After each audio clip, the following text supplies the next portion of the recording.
Hello साथियों, नमस्कार। Daily grow YouTube channel में आपका एक बार फिर से स्वागत है।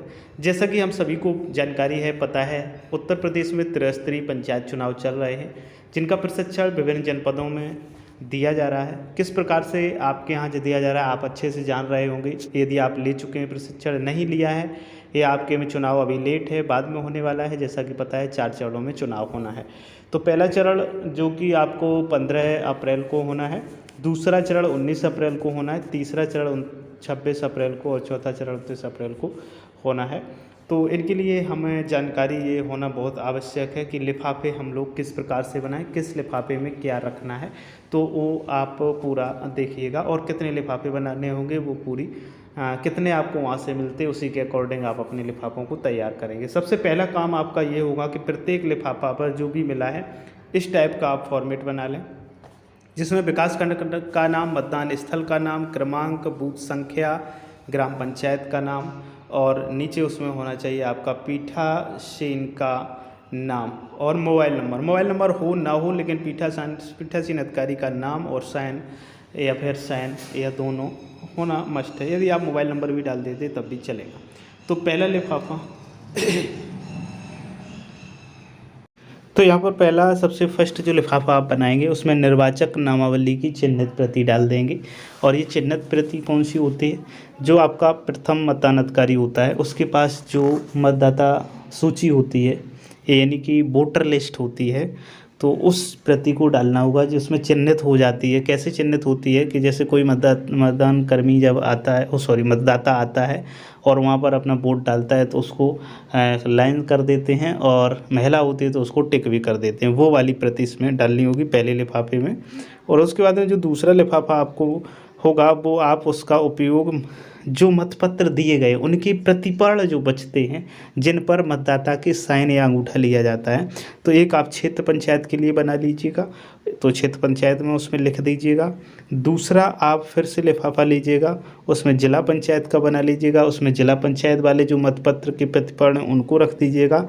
तीसरा लिफाफा आप ग्राम पंचायत सदस्य के लिए बना लीजिएगा, ग्राम पंचायत सदस्य का मतलब सदस्य के लिए, और उसके प्रतिपर्ण आपको इसमें रख दें दूसरे नेक्स्ट लिफाफे में। और इसके बाद में एक और ग्राम प्रधान पद के लिए उपयोग में लाए गए मतपत्रों के प्रतिपर्ण का लिफाफा बना लीजिएगा, उसको अलग। यानी कि कहने का मतलब ये है, चारों पदों के लिए आप 4 अलग अलग लिफाफा बनाएं और उन प्रतिपरणों को रख दें और उन सभी को सील कर दें अलग अलग। इसके बाद में तीसरे टाइप का जो लिफाफा होगा वो उपयोग में ना लाए गए पीठासीन अधिकारी के हस्ताक्षर युक्त मतपत्र, जिन पर पीछे मतपत्रों पर सुवर्णिक सील लगाई जा चुकी है, लेकिन और उस पर पीठासीन अधिकारी के साइन भी हो चुके हैं, लेकिन उनका प्रयोग नहीं हुआ है। तो उसके लिए भी आप 4 लिफाफे बनाएं ग्राम पंचायत सदस्य के लिए। उसके बाद में आप बनाएं एक ग्राम पंचायत में प्रधान पद के लिए। उसके बाद में क्षेत्र पंचायत के लिए। क्षेत्र पंचायत के बाद में एक आपको बनाना होगा जिला पंचायत के लिए। तो ये भी आपको 4 बनाने होंगे। तो इस चारों में अलग अलग आप डाल के इनको भी सील कर दीजिएगा, इनको भी बिल्कुल सीलबंद कर दीजिएगा। इसके बाद में नेक्स्ट एक और लिफाफा बनाएं और इसमें आप निवदत्त मतपत्र रखें। निवदत्त मतपत्र जो भी आपके लिए प्रयोग हुआ हो, यदि आपके चारों पदों के लिए प्रयोग है तो चारों पदों के लिए आप बना लें, या वैसे चारों पदों के लिए ही बना लें, लेकिन यदि जिसमें प्रयोग हुआ है उसमें आप निवदत्त मतपत्र को रख लें, और जिसमें प्रयोग नहीं हुआ है, मतलब निवदत्त मतपत्र नहीं डाला गया है, यानी कि टेंडर वोट नहीं बना है, तो उस लिफाफे में आप नील लिख करके डाल दें। तो ये आपका सबसे बेस्ट रहेगा, और इन चारों को फिर से आप सील कर लें चारों टाइप के बनाने के बाद में। कोशिश करें कि निवदत्त मत आपका ना ही पड़े तो ज़्यादा सही रहेगा। तो ये भी चारों जब आप चौथे प्रकार के बना चुकेंगे, फिर आप 5वें प्रकार का बनाएंगे, और जो 5वें प्रकार का आपका लिफाफा होगा वो होगा निवदत्त मतपत्रों की सूची रखने के लिए।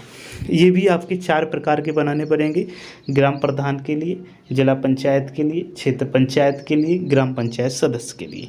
चारों में इनकी सूची रखने, जो आप ऊपर जिसमें आपको मतपत्र रखने थे, निवदत्त मतपत्र जिस वोट पड़ा है, टेंडर वोट, वो रखने थे। और इसमें क्या करना है, उनकी सूची रखने है कि कितने के आपके डले हुए हैं, कितने लोगों ने, कितने मतदाता ऐसे आए जिनको टेंडर वोट पड़ा है। तो ये भी आपको 4 बनाने हैं। 5वें प्रकार के ये लिफाफा थे। अब देखते हैं 6वें प्रकार का लिफाफा कौन सा होगा। मतदान प्रक्रिया का उल्लंघन करने के कारण रद्द किए गए मतपत्र। किसी कारण से यदि आपके पोलिंग पर कोई समस्या होती है, मतदान कोई रद्द हो जाते हैं, तो उसके लिए भी आप 4 टाइप के लिफाफा बनाइएगा। चारों टाइप में क्षेत्र पंचायत, जिला पंचायत, ग्राम पंचायत सदस्य और ग्राम प्रधान के लिए उनको भी अलग अलग आप डाल दीजिएगा, जितने भी जिसके हों। यदि कोई नहीं हो तो आप उसमें निल लिख करके डाल दीजिए या 0 लिख करके डाल दीजिएगा।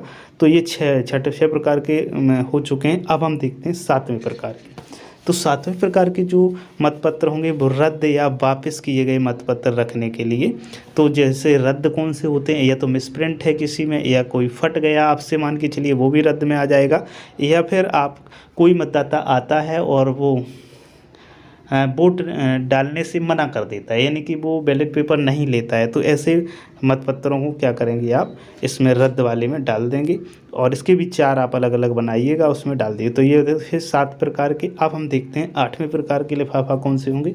उपयोग में ना लाए गए मतपत्र, जो बिल्कुल प्रयोग में नहीं लाए गए, यानी कि जैसे आपने वहाँ से लिए थे और वैसे के वैसे रखे, ना तो उसमें नक्शे सील लगी है, ना पीठासीन के हस्ताक्षर हुए हैं, और ना ही किसी मतदाता को दिए गए हैं। तो ऐसे मतपत्रों के भी आपको 4 लिफाफे बनाने हैं। ग्राम पंचायत के लिए, ग्राम पंचायत सदस्य के लिए, ग्राम पंचायत प्रधान के लिए, और उसके बाद में क्षेत्र पंचायत सदस्य के लिए, और उसके बाद में जिला पंचायत सदस्य के लिए। तो इस प्रकार से ये 8वें प्रकार के हो गए। अब हम देखते हैं 9वें प्रकार के, यानी कि 9वें जो लिफाफा होंगे वो कौन से होंगे, उनको देख लेते हैं। तो 9वां जो लिफाफा आपको होगा वो होगा मतपत्र लेखा का। तो मतपत्र लेखा क्षेत्र पंचायत, इसमें भी मतपत्र लेखा के लिए भी आपको 4 प्रकार के बनाने होंगे। 4 प्रकार के लिफाफे आप बनाएंगे, चारों में अलग अलग क्षेत्र पंचायत, जिला पंचायत, ग्राम पंचायत प्रधान, ग्राम पंचायत सदस्य अलग अलग डाल देंगे उसमें मतपत्र लेखा। और ये आपके 100% चारों होने ही चाहिए, क्योंकि मतपत्र लेखा सभी के अलग अलग बनाने पड़ेंगे। तो ये तो थे 9 प्रकार के मतपत्र लेखा की बात। अब हम कहते हैं 10वें प्रकार के जो लिफाफा होता है उसको देखते हैं। तो जो 10वां प्रकार का लिफाफा है वो पीठासीन की डायरी। तो जो पीठासीन की डायरी भरी जाएगी उसमें आप नोट करिएगा, जो भी नोट किया है उसके लिए एक लिफाफा, और उस लिफाफे को आप खुला रखिएगा, इसको आपको सीलबंद नहीं करना है। जबकि आपको 9 पत्र जो ऊपर मतपत्र लेखा है इसको भी आप खुला लिफाफा ही रखें मतपत्र लेखा के लिए, जो 9वां प्रकार है। और उससे पहले कि 8 प्रकार तक के आपके लिफाफों को क्या करना होगा, आपको सील करना होगा। तो ये सभी सांविधिक लिफाफे के अंतर्गत आ जाते हैं। तो इसके अतिरिक्त जो भी और अन्य लिफाफे बनने हैं उनको अब हम आपको बताने वाले हैं।